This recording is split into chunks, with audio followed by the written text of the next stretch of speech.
설 잘 지내셨나요? 3일이라 이번에 좀 짧았는데요. 특별히 3일을 저는 이제 이 칼럼에 썼던 것처럼 본가에 가고 처가에 가고 예배 준비하고 이랬더니 다 써버렸어요. 근데 이러면서 또 돌아봤더니 이게 좀 새벽기도 3일 쉬니까 아무래도 큐티가 약해지더라고요. 그리고 오늘 오후 예배가 또 없어 놓으니 또 큐티 본문을 또 우리가 같이 읽을 시간이 없더라고요. 그래서 오늘 어떤 말씀을 전할까, 어떤 설교 본문을 전할까 하다가 오늘 이 주일날 우리가 함께 큐티하는 이 큐티 본문을 가지고 말씀을 전해야겠다. 그래서 우리 큐티를 다시 시작하는 마음으로 우리 말씀을 들어야겠다. 이렇게 생각을 했습니다. 그래서 사도행전 19장 8절, 20절 말씀을 이렇게 폈는데요. 재미있는 게 이 말씀을 이렇게 제가 묵상하다가 보니까 오늘 이 말씀이 다름 아니라 부흥에 대한 이야기더라고요. 여러분, 우리 부흥을 다 원하시죠?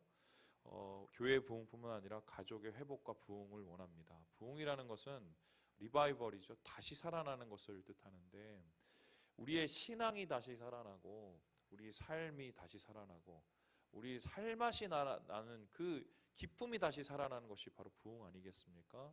그 부흥이라는 것은 다름 아니라 예수 그리스도로 인한 것인데 오늘 이 말씀 사도행전 19장의 말씀에는 이 초대교회에 나타났던 이 부흥의 모습들, 특별히 하나님께서 이 에베소 교회에게 나타났던 이 부흥의 모습이 아주 구체적으로 드러나고 있습니다. 본문에는 이 바울의 3차 전도 여행이 기록되어 있는데요. 그 3차 전도 여행, 모든 1, 2, 3차 선교 여행 중에 절정이라고 할 수 있는 에베소 사역이 소개되고 있지요. 여러분 그림을 보시면 이게 이제 에베소 교회입니다. 이 성 요한 교회라는 곳인데 바로 이곳이 이제 찬란했던 에베소 교회의 부흥을 나타내는 흔적입니다. 이 바울에게 에베소 교회는 특별한 곳이었습니다. 특별히 바울에게 에베소 교회는 세 가지의 의미가 있었는데요. 먼저 이 주력 사역지였습니다. 바울이 많은 이 선교 기간 동안에 가장 최장 기간으로 사역한 곳이 어디냐? 에베소 지역이었습니다. 2차, 3차 두 번이나 방문을 했고요. 무려 3년간 주력 사역을 했는데 그만큼 심혈을 기울여서 가르치고 이 에베소 교회를 아꼈다는 소리죠. 그렇다면은 바울이 왜 이토록 에베소 교회에게 아끼고 집착을 가졌을까? 바로 이곳을 통해서 큰 그림을 본 건데요. 그 큰 그림은 무엇이냐? 소아시아, 지금 이 터키 지방에 있는 이 터키 지방에 있는 이 소아시아 전체의 선교 중점 기지로 만들려는 것이었습니다. 실제로 오늘 이 말씀을 보니까 이 바울이 에베소 사역을 하면서 이때 많은 소아시아인들이 모여서 이곳 속에서 바울의 강론을 듣고 바울의 말씀을 들어 다시 돌아가는데요. 학자들은 이렇게 해서 생겨난 교회들이 바로 요한계시록에 나오는 7교회라고 생각을 합니다. 그러니까 이 에베소를 통해서 소아시아 전체를 부흥케 하는, 소아시아 전체를 영적 부흥으로 이끄는 그 그림을 바울이 그렸기 때문에 에베소 교회 사역에 중점을 두었던 것 같아요. 그뿐만 아니라 이 바울에게 에베소 교회라는 것은 무엇이냐? 바로 성공적인 부흥 모델이었습니다. 여러분, 교회가 성공적인 모델이라고 하면 무엇이 있을까요? 단순히 사람 많이 모인다고 모델은 아니잖아요. 사람 많이 모이고서 나쁜 짓 하는 교회도 많이 있습니다. 어쩌면 교회의 부흥이라는 것은, 제대로 된 교회라는 것은 건강함에 있는데요. 그 건강함이라는 것은 균형, 이 믿음의 균형을 뜻합니다. 특별히 이 에베소 교회는 뭐랄까요? 그 신앙, 이 말씀을 듣는 이 말씀과 동시에 이 능력, 이 성령의 능력의 역사가 이 균형적으로 이렇게 나타났어요. 예를 들어서 은사만 치우친 것도 아니고 혹은 너무 막 딱딱하게 말씀 사역에만 치우친 게 아니라 이것이 균형적으로 교회 안에서 나타나면서 이 조화로운 이 신앙생활이 이루어진 거죠. 이런 조화로운 신앙생활과 능력은 이 교회의 담을 넘는데요. 교회의 담을 넘어서 어떤 일이 일어나느냐? 도시가 변화되고 개혁이 됩니다. 특별히 에베소 교회는 이단과 사술에 빠져 있고 음란과 여러 가지의 이 부도덕에 빠져 있는 이 도시였는데요. 이들이 예수를 믿고 변화를 받았을 때 말씀의 능력으로 도시가 변화되는 죄에서 떠나가고 도시가 깨끗게 되고 사람들이 살아나는 역사가 일어난 거죠. 그래서 이 에베소 교회의 부흥의 이야기를 보면은 모두 소망하게 됩니다. 무엇을 소망하냐? 우리도 이와 같았으면 좋겠다. 특별히 우리 교회의 목표도 유사한데요. 여러분이 주보를 보시면 여러분 그냥 허투루 보실 수 있는데 제가 이걸 썼거든요. 보면 주님이 소망하는 참교회, 이게 이제 우리 교회의 이 장기 사역 목표예요. 참교회, 하나님 소망하는 교회, 진짜 교회가 무엇인가? 다름 아니라 그거 아니에요. 건강함, 깨끗함, 그리고 영향력. 그래서 저는 주님 안에서 이랬으면 좋겠다.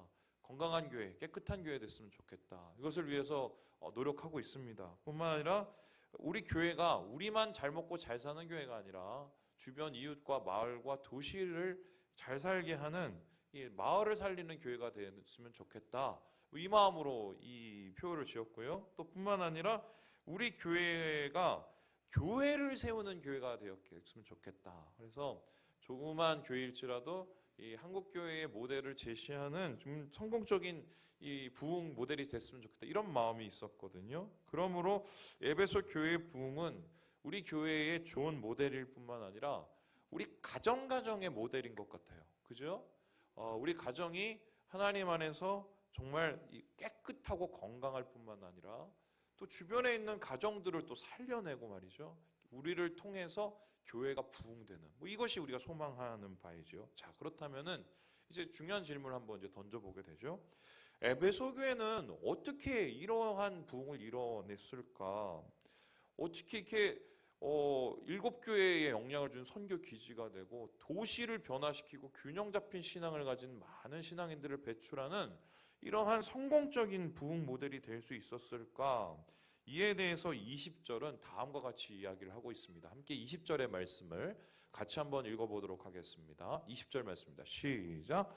이와 같이 주의 말씀이 힘이 있어 이와 같이 주의 말씀이 힘이 있어 흥황하여 세력을 얻었다라고 얘기했습니다. 여러분 무엇 때문에 부흥을 하게 됐다고요? 주의 말씀. 역시 말씀이 좋아야 되는구나. 이 현대 교회도 역시 목사님 말씀 따라 교회를 정하고 목사님 말씀 감동적으로 해야 우리 교인들도 뭔가 생명을 얻는데 역시 초대교회 이 에베소 교회의 부흥도 말씀 때문에 있었구나 이렇게 생각하실 수 있는데요.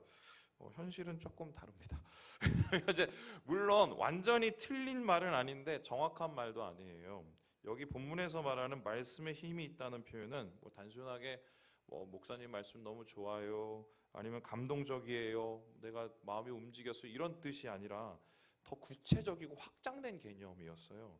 정확하게 표현하자면 실제적인 변화를 일으킨 능력, 그러니까 복음의 능력을 뜻합니다. 복음이란 무엇입니까? 예수 믿고 구원받고 우리가 하나님 안에서 주님의 나라를 백성이 되는 거지요. 그런데 이 에베소 교회에 예수 믿고 구원받고 변화받는 이 믿음이, 이 능력이 나타난 거예요. 그리고 이 변화와 능력이 누구에게서 나타나느냐? 바로 믿는 자들에게서 나타났다는 것입니다. 우리 함께 18절의 말씀을 같이 한번 읽어보도록 합니다. 18절입니다. 시작. 믿은 사람들이 많이 와서 자복하여. 이 본문에 보니까 이 에베소 교회의 변화와 부흥이 바로 믿는 사람부터 일어났다고 얘기합니다. 여기서 믿은 사람이라는 사람들은 에베소 교회를 다니고 있었던 기존 교인들을 뜻하는데요. 이 교인들을 상대로 대대적인 회개 운동이 일어났다는 것을 말하고 있습니다. 그런데 이 교인들이 어떻게 회개를 했느냐? 여기 보니까 자복을 했다. 스스로 이 고백을 했다는 거죠. 뭘 고백을 했냐? 행한 일이라고 나왔습니다. 그런데 이 사도행전에 행한 일이라는 이 표현이 나면 어떤 뜻이냐면요, 충격적인데요. 주술적 행위를 뜻해요. 그러니까 쉽게 표현하면 뭐냐?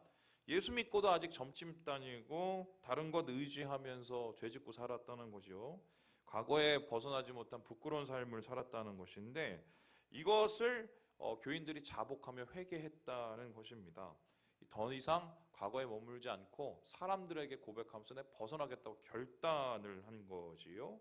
그리고 이러한 결단은 에베소 교인에 머물지 않고 주위 사람들, 이웃들, 세상 속에서 나타나게 되는데요. 바로 주술사들이 변화되었습니다. 요즘으로 따지면 무속인들이죠. 왜 하필이면 에베소에 많은 사람들이 있는데 이 사도행전 19장에서 에베소 교회 부흥을 얘기하면서 무당이 변했다, 무속인이 변했다 얘기했느냐? 이유가 있는데요. 에베소에는 무속인이 엄청 많았어요. 왜냐? 이 도시는 한마디로 우상과 주술로 벌어먹고 사는 동네였기 때문입니다. 에베소는 우상과 주술의 도시였는데 이를 증거하는 그림이 하나 있어요. 바로 에베소에 있는 아데미 신전터입니다. 지금은 저 기둥 하나 딸랑 남아 있지만 예전에 이 기둥이 총 127개가 있었습니다. 높이가 3m가 넘는 게 안 놀라시네요. 이 길이가 거의 한 120m 정도 됐다고 그러는데 이게 어느 정도 수준이냐면 여러분 그리스에 가보고 싶죠? 그리스 가면 이제 그 파르테논 신전이라고 그리스 아테네에 있는 신전인데 그거의 4배 규모였어요. 그러니까 세계 최대의 이방 신전이 서 있던 곳이 어디다? 에베소 교회였어요. 그런데 로마의 중심도 아니고 이 변두리에 있는 소아시아 국가에 이런 최대 규모의 선전이 있었다는 것은 어떤 의미를 뜻할까요? 바로 이 에베소 사람들이 대부분 이것으로 밥 먹고 살았다는 것을 뜻합니다. 모든 경제, 문화, 예술, 이런 모든 것들이 우상과 주술에 붙잡혀 있었던 것이죠. 그리고 복음의 능력이 교회를 넘어섰을 때 세상 속에서 이들이 무속인들이 무당들이 변화를 받은 거예요. 그런데 이들이 변화를 받은 모습이 굉장히 감동적인데요. 예수를 믿고 돌아오면서 책을 태워버립니다. 우리 함께 19절의 말씀을 읽어볼까요? 시작. 또 마술을 행하던 많은 사람이 그 책을 모아가지고 모든 사람 앞에서 불사르니 이 사람들이 채운 책값이 5만 데나리온이었다고 얘기합니다. 5만 데나리온이 뭐냐면 이 데나리온 이게 한마디로 하루치 품삯이거든요.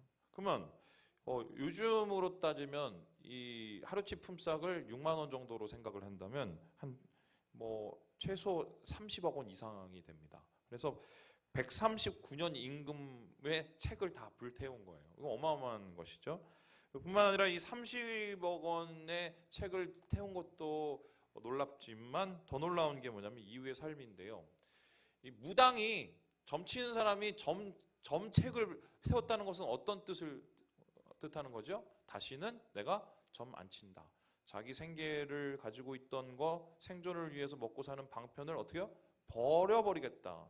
난 다시 죄에 빠지지 않겠다는 결단이지요. 얼마만큼의 변화된 삶을 갈망했는지를 우리가 추측해 볼 수 있습니다. 우리식으로 쉽게 설명해 드리면 이런 건데요.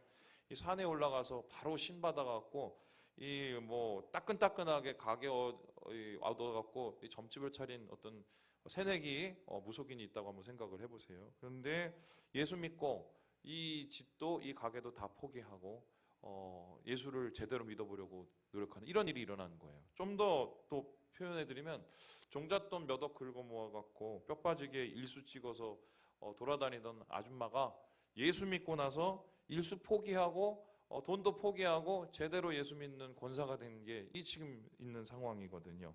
말은 쉬워도 어려운 일인데 이 어려운 일을 에베소 교회가 해냅니다. 다른 능력이 아니라 복음의 능력 때문에 이 말씀의 능력이 그들에게 임했을 때 예수 믿고 구원받고 성령이 임했을 때 이 놀라운 변화가 일어났다는 것이죠. 그렇다면은 이 부흥의 원인이 이 복음의 능력인 걸 알게 되었습니다. 이제 더 심각한 질문을 해보는데요. 우리는 왜 그런 능력을 누리지 못하고 있는가? 우리 교회에는 왜 이런 에베소 교회에 나타난 복음의 능력이 생생하게 나타나 있지 않고 있는가? 이 말을 좀 닫고 얘기하면은 우리가 부흥하기 위해서 뭐를 좀 해야 되지? 뭐가 바뀌어야 되지? 뭐를 우리가 더 이렇게 찾아야 되지? 이런 질문이겠지요. 근데 이 본문에서 우리가 눈여겨볼 게 뭐냐면 이 에베소 교회의 부흥과 변화가 처음부터 일어난 게 아니라는 거예요.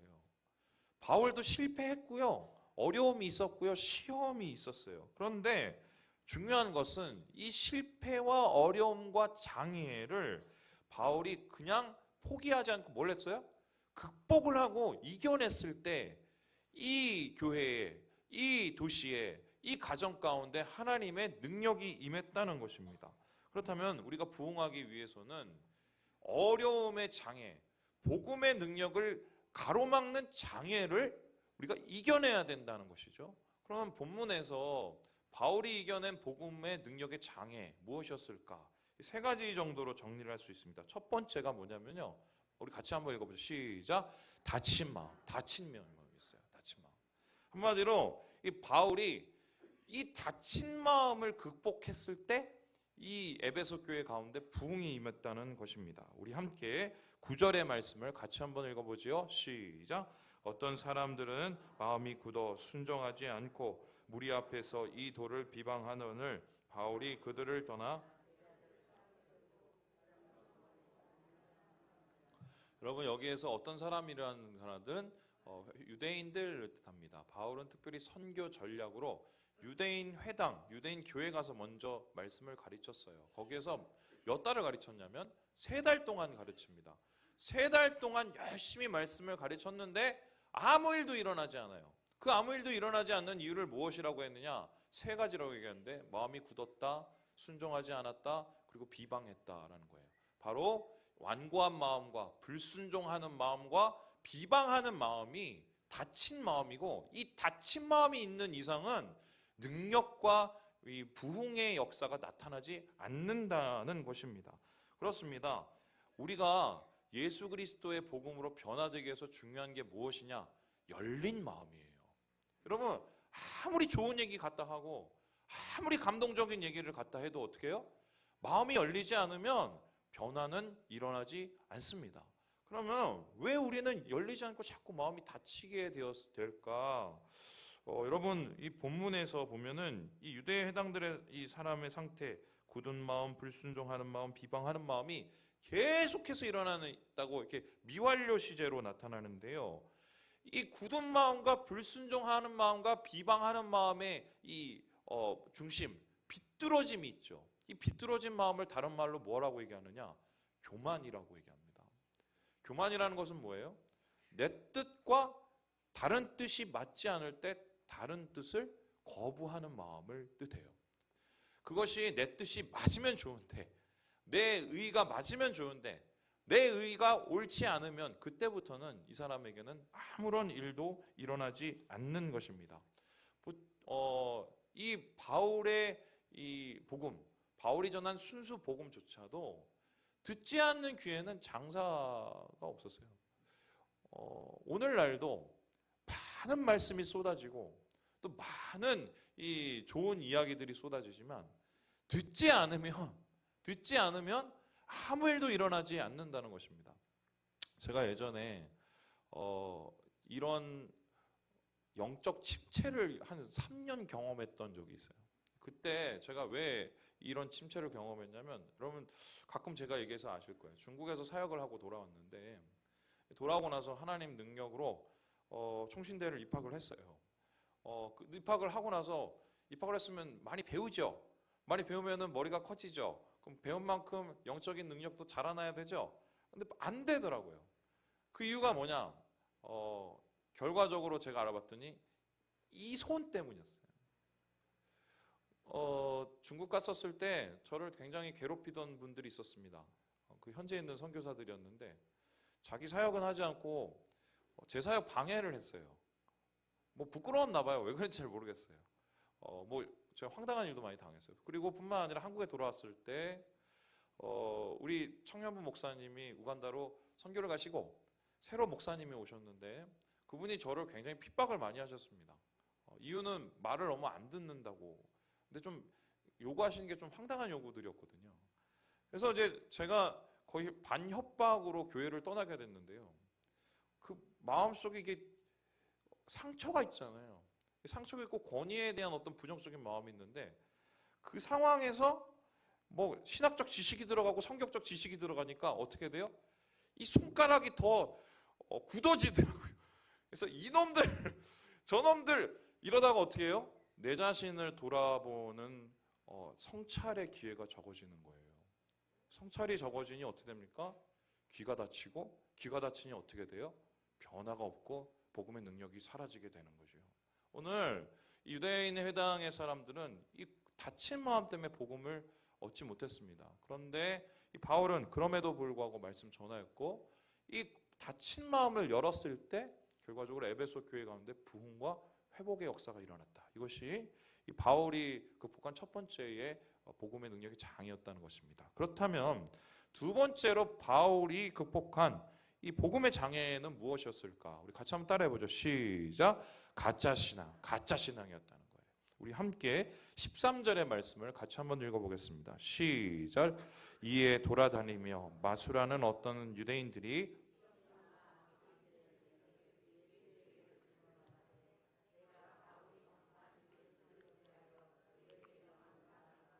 여러분, 이게 얼마나 웃긴 일이냐면 바울이 이제 능력을 행한 거예요. 막 사람들이 낫고 막 귀신들 쫓아나고 이러는데 옆에서 이걸 본 거예요. 저 바울이 어떻게 하나를 잘 지켜봤더니 나사렛 예수의 이름으로 명하노니 귀신은 물러갈지어다, 이렇게 얘기하는 거예요. 적은 거예요. 나사렛 예수 이름으로. 그래서 이 유대 사람들 중에 특별히 이제 축사를 했던 반무당이죠. 이 사람들이 사람들한테 가서 어떻게든 쫓으면 되니까 이것저것으로 다 쫓아보다가 안 되면 그때 뭐예요? 새로운 이 전법을 쓰는 거예요. 나사렛 예수 이름으로 명하노니. 이렇게 하면 좀 뭔가 좀 부족해서 앞에 뭘 붙였냐? 바울이 얘기한 나사렛 예수 그리스도의 이름으로 정하노니, 이렇게 얘기를 한 거예요. 그런데 이 일이 일어났을 때 어떤 곳에서는 이렇게 성공했는지 모르는데 나중에 어떤 일이 일어나냐? 이게 되는 상 싶어서 뭘 갖다 붙이다가 귀신 들린 사람이 오히려 와서 어떻게 돼요? 덮쳐서 옷이 다 벗겨지고 찢겨져 갖고 수치를 당하고 도망가는 이런 일이 일어나는 거예요. 여러분 보세요. 말은 맞아요. 그렇죠? 행동도 비슷해요. 그런데 뭐가 없어요? 능력이 없어요. 그 능력이 없는 이유가 뭡니까? 가짜 신앙이기 때문이에요. 가짜 신앙이라는 것은 무엇입니까? 겉모습은 교회도 잘 나와, 예배도 잘 드려, 또 겉모습은 신앙생활, 교회생활 잘하는 것 같아. 그런데 뭐예요? 아내가 아무것도 없는 거예요. 근데 중요한 거는 아내가 없으면 고민을 해야죠. 목사님, 저는 신앙이 없는 것 같아요. 목사님, 저는 믿음이 부족한 거예요. 저는 이런 고백을 하시는 분이 진짜 신앙인이라고 저는 생각하거든요. 최소한 예수를 만나지 못했다 하더라도 예수를 만날 가능성이 굉장히 많으신 분들이에요. 왜요? 마음속에 진정성과 탐구하는 구도성이 있기 때문이거든요.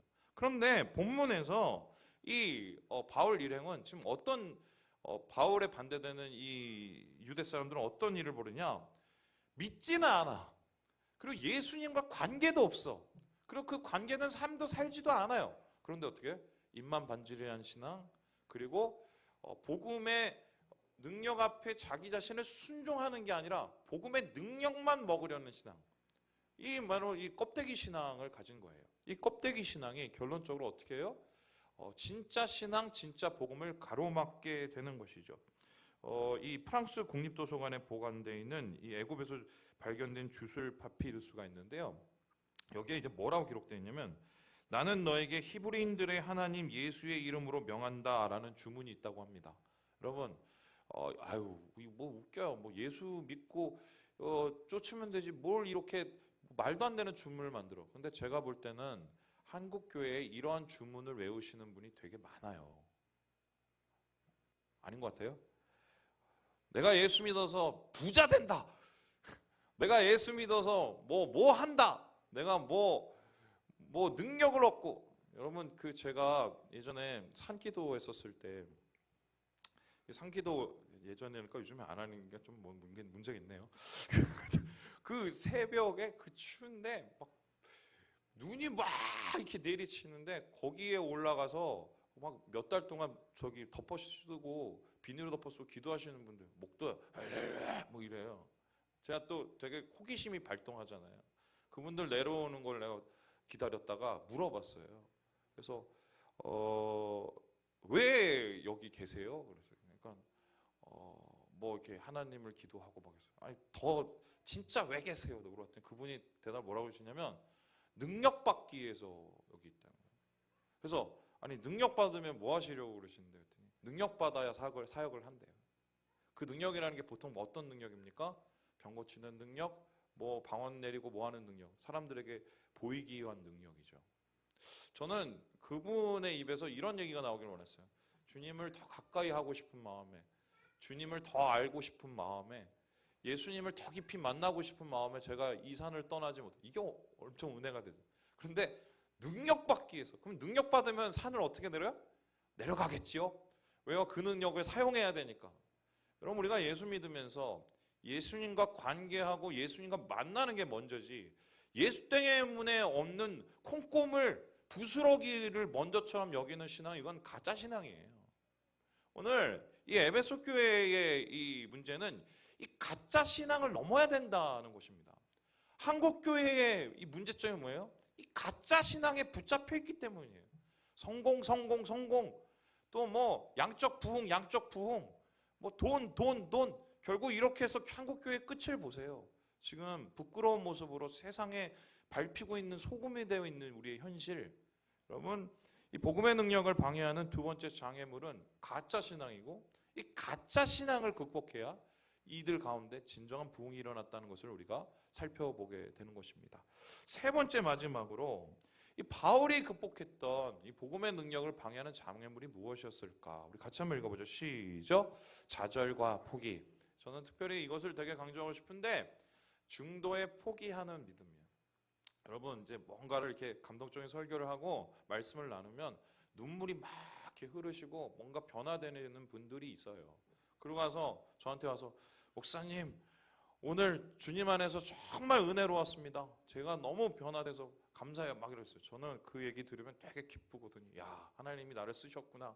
하나님이 나에게 역사하셨구나. 이렇게 막 와요. 주님이 성령의 이 사역자로 내가 드디어 사는 거라는데, 제가 그동안 사역하면서 그러한 것 때문에 얻은 상처가 몇 가지가 있어요. 뭔가 그렇게 얘기하시고, 그 뭔가 변화되셔야 되잖아요. 그러니까 뭔가 움직이셔야 되는. 다음 주에 똑같아요. 또 한 몇 달 지나서, 목사님 진짜 은혜 받았어요. 똑같아요. 왜요? 이분들 이게 잘 지켜보면 저도 마찬가지인데, 변화를 받아요. 막 뜨거워요. 근데 뭔가 막 하려고 해요. 근데 좀 안 돼요. 포기, 뭐 이렇게 시험이 와요. 어려움이 와요. 그럼 어떻게 해? 에라 모르겠다. 포기해버려. 여러분, 신앙이라는 건요, 포기를 이겨내는 거예요. 우리가 함께 확인을 해볼까요? 우리 함께 10절의 말씀 한번 같이 한번 읽어보겠습니다. 시작. 주의 동안 이같이 하니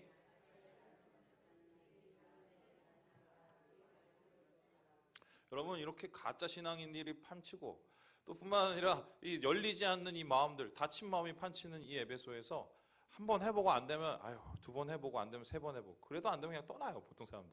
근데 바울이 뭘 했느냐? 죽기 살기로 맨 땅에 헤딩을 해요. 두 해 동안이, 말이 두 해 동안 거의 3년간을 이룹니다. 뭘 했느냐? 이 두란노라는 이 서원에 가서 여기서 11시부터 4시까지 가르쳐요. 근데 왜 하필이면 두란노 서원에서 11시부터 4시까지 가르쳤냐? 두란노 서원이 말이 서원이지 요즘으로 말하면 학원이거든요. 요때가 학원이 비는 시간이었어요. 왜 학원이 빈냐? 요때 사람들이 다 잠을 자러 갔습니다. 시에스타라고 그래서 낮잠을 자러 갔는데, 남들 낮잠 자러 가는 그 시기에, 그 시간에 다른 교회가 아닌 학원 빌려갖고 거기서 사람들 모아서 계속해서 누가 오든 간에 말씀을 전한 거예요. 근데 더 놀라운 게, 이 같은 꾸준함이, 포기하지 않는 이 같은 이 열심이 결론적으로 어떻게 돼요? 사람들을 모읍니다. 더 황당한 게, 이곳에 잠도 안 자고 와요. 뿐만 아니라 소아시아에 있는 다른 많은 지역에서도 바울의 이 말씀 앞에, 복음 앞에 서기 위해서 온단 말이죠. 그러면 바울이 참고로 말씀드리면 설교를 잘했을까요? 못했을까요? 못했어요. 어느 수준이냐? 잠자다가 꼬꾸라져서 목이 부러진 사람도 있을 정도로. 그런데 그 말씀을 들으려고 왔어요. 간절함이 있죠. 이 간절함은 어디에서부터 시작이 됐을까? 바울의 포기하지 않는 열심에서 시작이 됐다는 거예요. 목사님, 우리 집은 안 되나 봐요. 우리 남편은 안 되나 봐요. 우리 가정은 안 되나 봐요. 우리 교회가 안 되나 봐요. 여러분, 그 얘기 이제 그만하세요. 저도 맨날 집에서 제 혼자 하는 말이에요. 집에서 제 머릿속에 많이 듣기 때문에 이제 그만하셔도 돼. 목사님이 안 돼. 여러분, 안 되죠. 당연히 안 되죠. 안 되는 일이 당연해요. 예수 믿고 변화받고 구원 누리고 하나님의 복을 누리는 게 어떻게 쉽겠어요. 우리가 주님 안에서 준비해야 되고 우리가 이겨내야 되는 어떤 그 과정들이 없이 어떻게 이게 일어날 수 있겠어요. 여러분, 구약에 다니엘이라는 사람을 아시죠? 이 다니엘이라는 사람이 궁극적으로 하나님 안에서 이 바벨론의 유배 생활을 버텼던 이유가 무엇입니까? 우리 함께 6장 10절 한번 같이 읽어볼까요? 시작. 다니엘이 이 조서에 왕의 도장이 찍힌 것을 알고도 자기 집에 들어가서는 윗방에 올라가 예루살렘을 향한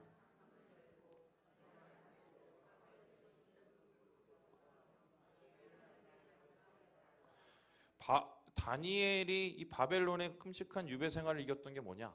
바로 이만한 창이었어요. 그 창은 뭐야? 아무것도 보이지 않는데 단순히 예루살렘 성전을 향한다는 그것뿐이었어요. 그런데 예루살렘에는 성전이 다 무너진 상태였습니다.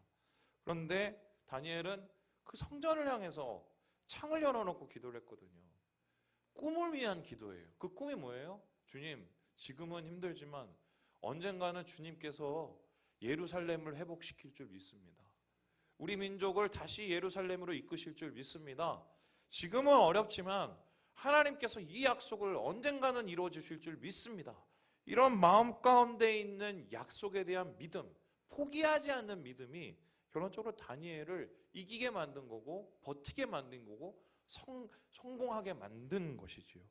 여러분, 오늘 제가 여러분에게 말씀을 마치면서 사진 한 장 보여주면서 이 얘기를 하려고 해요. 바로 이것입니다. 평양대붕운동, 한국 교회에 가장 큰 변화가 일어났던 운동, 1500명이 회개한 이 운동, 500명이 하루아침에 교인이 된 이 운동, 이 회개운동의 중심에는 더 재밌는 게 일본 순사도 교인이 됐대요. 어느 정도 하는지 알죠? 그리고 이 부흥운동이 일어났을 때 어떤 일이 일어났냐? 평양에 술집이 다 문을 닫았대요. 그래서 이 평양을 당시에 이 사진 기사가 뭐라고 표현했냐면 동방의 예루살렘이다 이렇게 표현했어요. 그런데 이 평양 대붕운동이 어떻게 시작을 했느냐? 회개로 시작을 했는데 그 평양 대붕운동이 회개로 운동이 일어나기 전에 있었던 중요한 시점이 있었어요. 뭐냐면 1903년에 원산에서 선교사들이 모여서 기도회를 시작하는 거예요. 그러니까 한 몇 년 동안 아무것도 안 보였어요. 이 당시에 어떠냐면 한국 사람들이 선교를 하면 선교사들 등쳐먹고 도망가고 또한 장로라는 사람이 교인 등쳐먹고 살고 이런 말도 안 되는 교회 시스템이었는데 답답하잖아요. 안 되니까. 이 선교를 했는데 안 되니까. 그러면 절망할 만한데 이 두세 명의 선교사들이 하나님 한국교회 일 어떻게 하시렵니까? 붙잡고 기도를 한 거예요. 매주 기도하면서 이 기도의 모임이 10명이 되고 20명이 되고 선교사들이 모여서 또 자기의 죄를 회개하고 이런 또 시간이 되면서 결론적으로 어떻게 해요? 이게 불씨가 되는 거예요. 제가 이번 주에 집에서 TV를 많이 봤거든요. 재밌게 본 게 무슨 정글에 가서 하는 이런 프로그램을 봤는데 결론적으로 제일 재밌는 게 전 그거더라고요. 그 물고기 잡는 거 하고 불 피우는 거. 여러분, 불 피려면 보세요. 죽으라고 뭘 계속 이렇게 겨우 불이 붙고 그 불씨 하나를 살리려고 손에 붙잡고 계속 후후 불고. 하지만 그렇게 시작한 그 불이 어떻게 됩니까? 고기도 구워 먹고 그거 갖다 사람들이 불을 빛이 피고 옆에서 주무시게 되죠. 여러분, 마찬가지라고 저는 생각합니다. 부흥을 원하세요? 가정이 변화되기를 원하세요? 그럼 주님이 우리에게 물어보고 계시는 거예요. 뭘 물어보고 계시나? 너의 마음은 열려 있니? 너의 마음, 너는 지금 예수를 만나고 있니? 넌 지금 포기하지 않고 있니? 살아있는 신앙에 대한 질문이죠. 생생한 신앙, 역사하는 신앙, 복음의 능력이 나타나는 신앙, 부흥과 변화를 일으키는 신앙. 결국 이거예요. 열려 있는가? 만나고 있는가? 포기하지 않고 있는가? 오늘 더 놀라운 것은 15절에서 악기가 이렇게 우리에게 질문합니다. 이거 읽고 마치죠. 시작. 악기가 대답하여 이르되 내가 예수도 알고 바울도 알거니와 너희는 누구냐? 물어보는 거예요. 너는 정체가 뭐니? 너는 만나고 있니? 너는 열려 있니? 너는 포기하지 않고 있니? 주님께서는 이렇게 살아있는 신앙을 통해 살아있는 믿음의 능력을 누리기를 원하십니다. 우리 설을 지나고 이제 새롭게 우리 교회의 부흥을 준비하고 가정의 부흥을 준비할 텐데요. 절대로 포기하지 마세요. 열고 만나기를 소망하는 자에게 능력이 있을 줄 믿습니다. 우리 옆형제 우리 자매에게 얘기했어요. 포기하지 맙시다. 주님 안에서 귀한 능력을 누리시는 우리 사랑하는 지체들 되시길 주님의 이름으로 축원합니다. 기도하겠습니다.